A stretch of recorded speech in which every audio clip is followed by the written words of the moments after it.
And so we're going to keep that train going with another University of Maryland alum. Mr. Shahab Kaviani is, let me talk about you first. Mr. Shahab Kaviani is a UMaryland alum, as I mentioned, the founder of Onevest, a startup investing platform. Before that, he was co-founder of CoFoundersLab, which is the biggest community of entrepreneurs in the world. And before that, for 7 years, he was operator and co-founder of HyperOffice, which was a cloud community software company that served over 150,000 people worldwide. Ladies and gentlemen, Mr. Shahab Kaviani.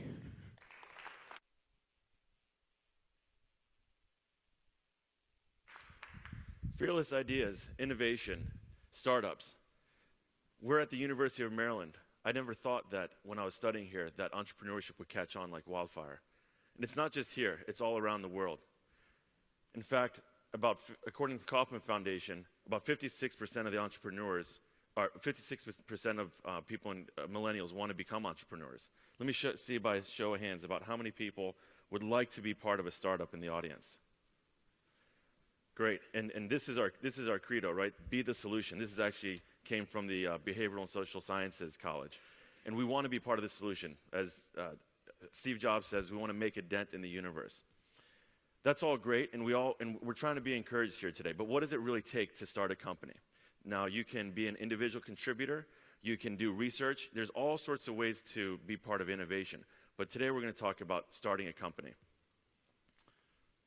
So one is the qualifications that you have, the training that you've taken, the experiences that you've had in life, and applying that towards the company.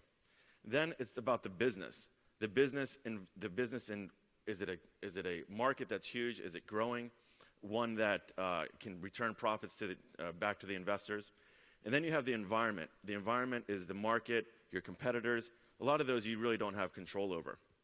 Today I really want to drill down on the personality and the characteristic traits that successful founders have, and how you can build a team to have a successful startup. According to a book called The Entrepreneurial Strength Finder, they measured 4,000 people, and they found out that there are about 10 factors that successful founders have. By successful founder, we're talking about founders who have built companies that have more than $50 million in revenue. And so usually these are companies that are raising outside capital.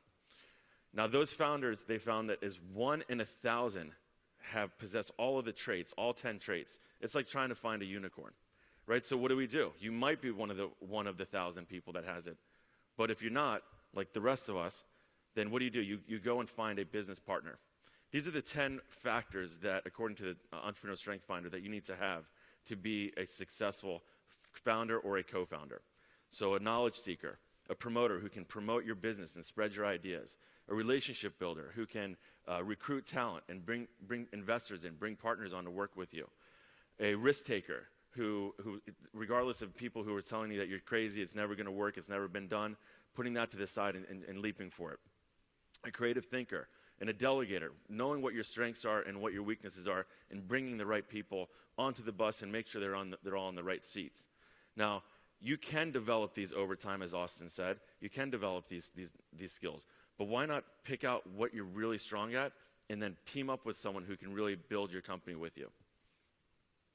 So some of the benefits of having a co-founder are the human capital that you get. So you're getting all of the skills that you're lacking with your co-founder. There's also the moral support that you get. It's a really tough job out there. And every day you're getting challenged, you fall down, you get scraped, bruised, and you got to get back up. Well, your co-founder is there to help you get back up and fight that battle. There's also financial capital that your co-founder can bring. So one of my startups, my co-founder and I put the first dollars into the company. It wasn't very much, and then we kind of grew it from there. And then there's the social capital. So my network of investors and customers that I've had in the past, I bring that to the table with my co-founder, as does he or she. So these are all the benefits. And now the investors are really understanding the importance of this. In fact, many VCs will not invest in single founders. So it's really important to build that team out.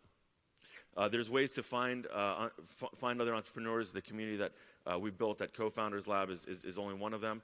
And you can go out and find people that share those skills with you. Now I'm going to go back to these factors. So we want to find someone who has the factors that we're missing. And so that, in that case, we're very complementary. But we also need to find people who are similar to us as well in some ways. And values is one very important one. Do they share the same values as us?